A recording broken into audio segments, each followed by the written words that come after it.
today's video, I'm sitting down with a producer who has worked with Young Dolph, DJ Drama, and YFN Lucci, and has gotten his music placed on multiple TV shows like Love Island, Rhythm and Flow, and much more. We are going to discuss on how you can navigate today's music industry and his lifelong experience making a living off music. If you want me to keep making videos like this, make sure you subscribe and hit the like button. Let's get straight into it. Okay, so we are here with Wasay. Is that how I say your name? Yes, yep, that's correct. So introduce yourself. So I'm a producer based in LA. Been in LA for like 10 years or so. Originally from Louisville, Kentucky, and I moved out here obviously for music. So yeah. So my first question is, what first inspired you to start making music in the first place? When I was around 13. When I was in elementary school, I used to be tapping on the desk and stuff like that, and people in middle school, and people used to be like, "Do you play drums?" And I'm like, "No, I don't, but maybe I should start playing drums." So I guess it's more of like, it was like a kind of a habit thing of me like drumming and stuff like that. So that's where it all kind of started, and then I got selected for percussion in middle school.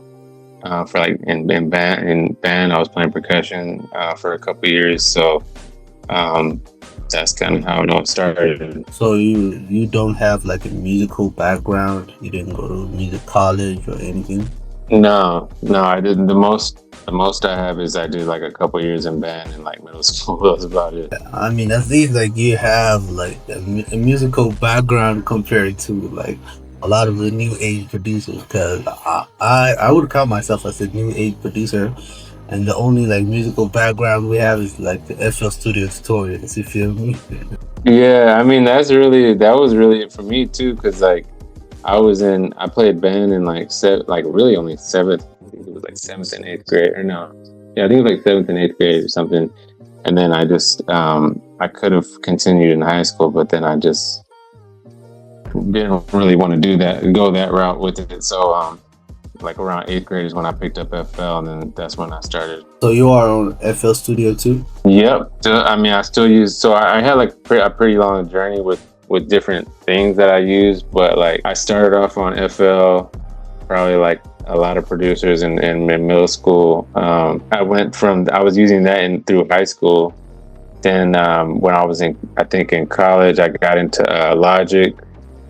I was on Logic for a bit. Then I was like for a brief bit, like maybe like a couple years. Then I was on Ableton from for like a good 7-8 years after I was off Logic. And then so I did Ableton for a long time, and I kind of just learned Ableton like in and out. And then like in the past, like I would say around 2021, I started diving back into FL, and then so now I kind of bounce back and forth between Ableton and FL. So you're like the Thanos of all DAWs at this point. Yeah. So the second question that I got for you is, can you walk us through the story of how you landed your first major record placement? Because I've seen like a bunch of credits on your IG bio. Yeah, so my first one, I'm not going to just say the name of the song just because of what happened with it, but basically I had my very first placement I had. I mean, a lot of producers probably have this story, but this was like, I had moved to LA in like I guess like towards the end of 2015. And I got my first placement basically the January 2016, I think, is when I got my first placement. The artist that I had the placement with, he ended up he was on a TV show at the time, Love and Hip Hop, and the song got synced on the show, and it did really well on iTunes as well. But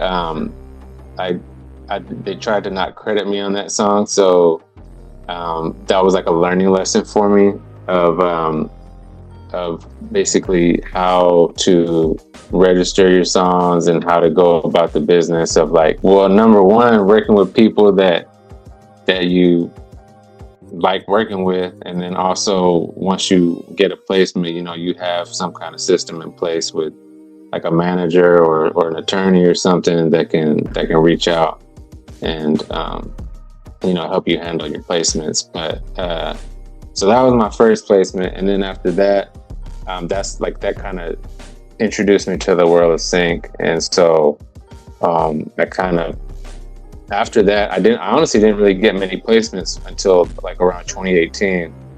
And then 2018 is kind of where I really kind of took off, and I was like landing a lot of syncs on TV.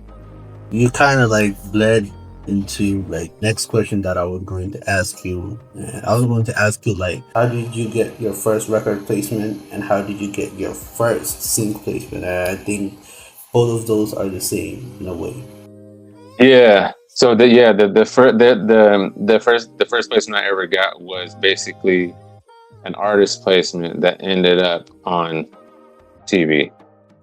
It originally didn't start like that. Like, it was just an artist placement, and the artist was putting it out, and he had a pretty solid following, and he happened to be on a TV show at the time, and then that's kind of how that happened. Did you moving to LA get you that first record? Definitely, because I wouldn't have got that if I wouldn't have moved to LA. Because I like that first record that I made, placement that I got.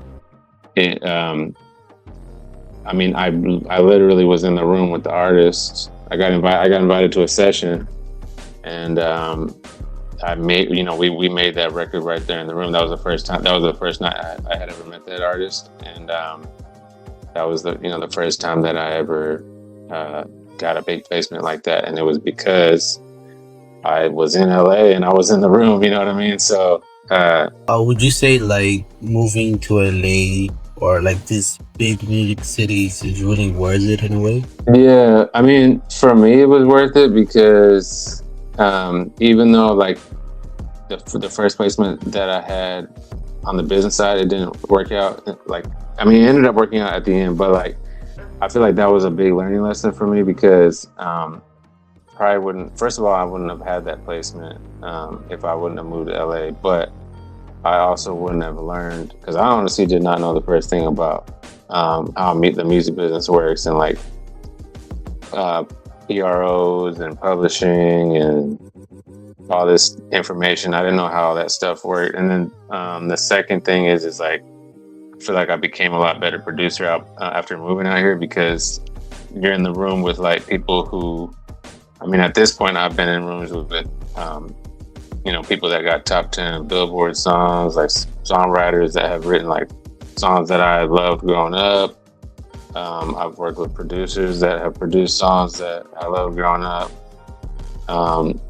songs that I've loved growing up, and I work with artists that I listened to when I was growing up, and I've had them cut to my beats. So that all happened from me moving out here.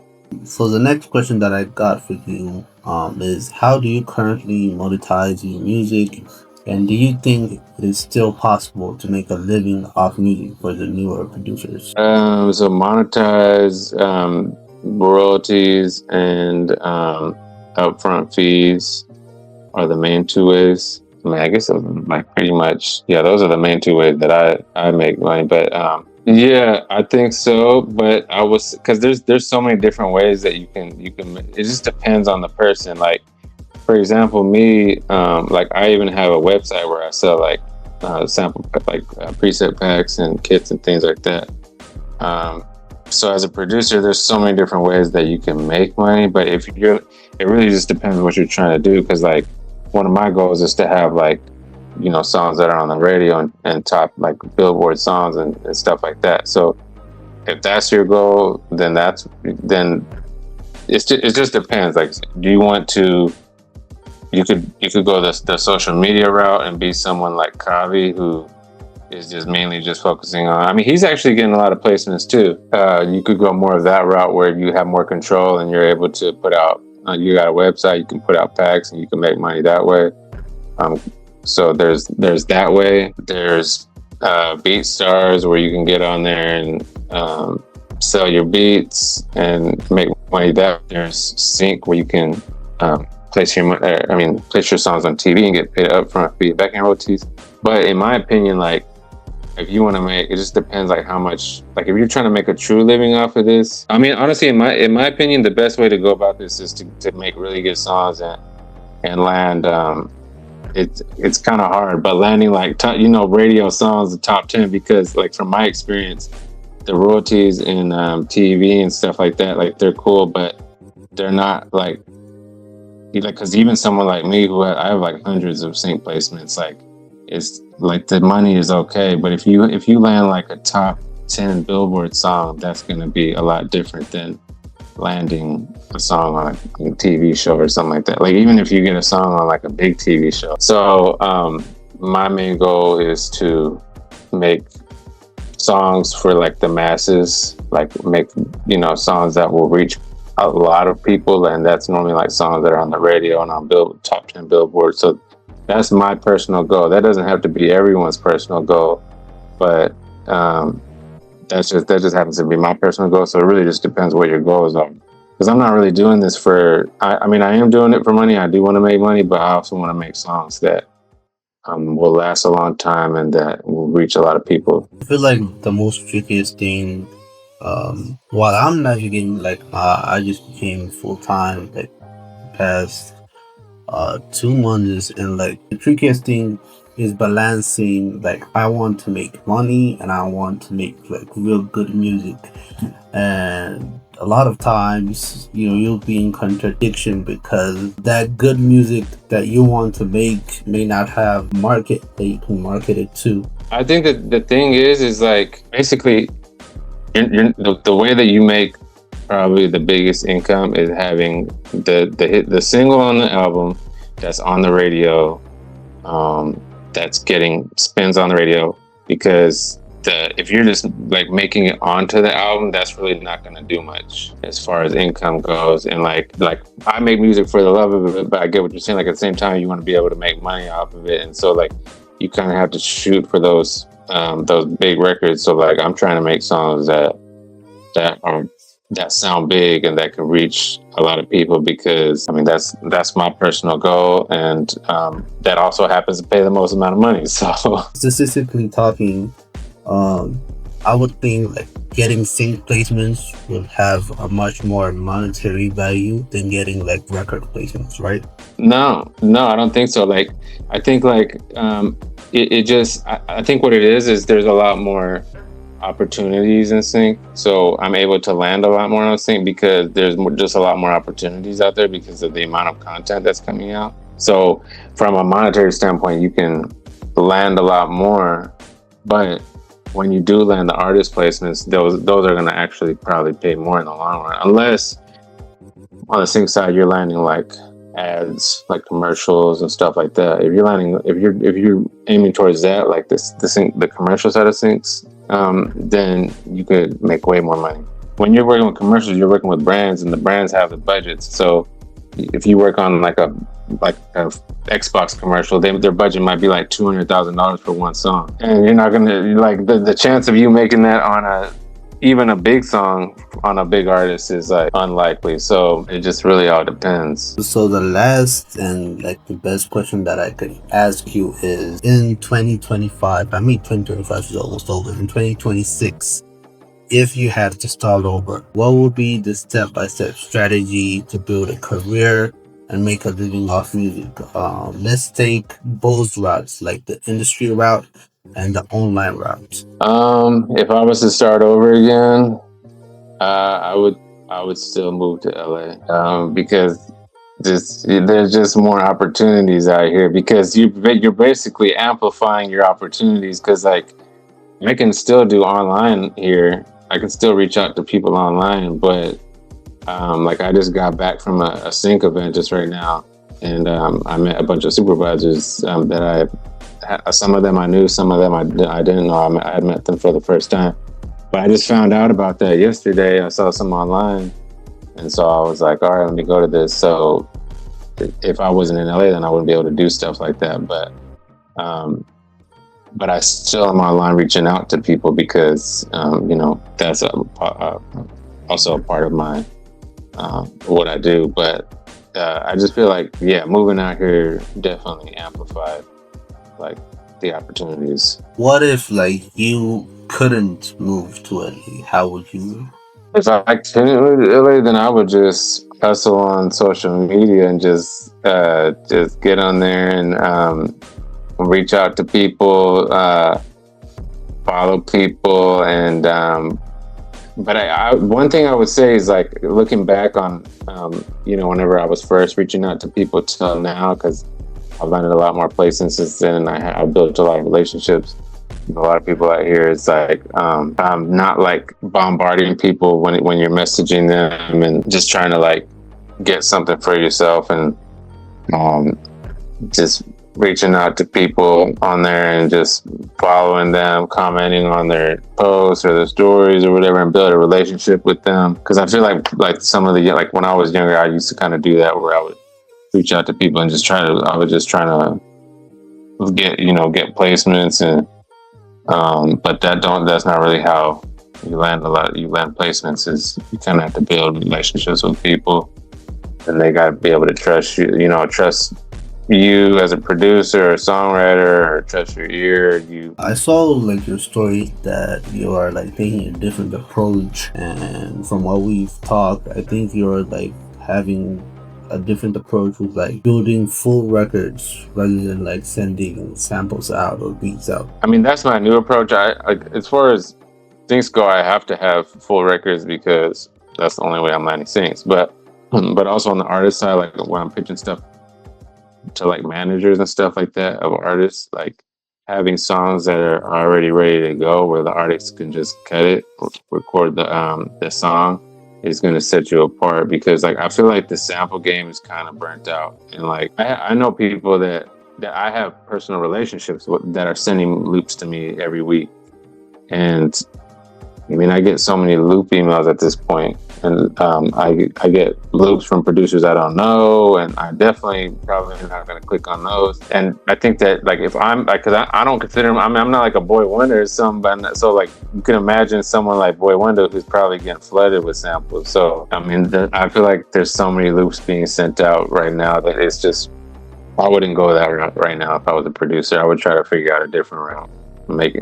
Figuring out how to do records, like full records. If you make loops, learn how to make write to those loops, or like something, write a hook to them, or do something different. That's all I'm saying. I think like music is not just music because of the audio files. I think music is music because of like the process that you go through to make that art. And I think what like sample making and loop making took from us producers is like that process, because to get a Drake placement off like an email in today's world, but you wouldn't have like a Drake placement, no way, in like 2012 if you are sending an email. You would have to be in the studio cooking up, making melody, making beats. As much as like it's created opportunities, I think it took like the beauty of like producing art from us in a way. If you want to shout out your brand, if you want to shout out your website, feel free. Okay, yeah. I mean, my website is producerplugin.com, and my IG is Wasay World, WASAY World. Yeah. Appreciate you for coming on here and like sharing your journey. And yeah, I appreciate you. See you on the next one. Yeah, for sure. Thank you for having me, man.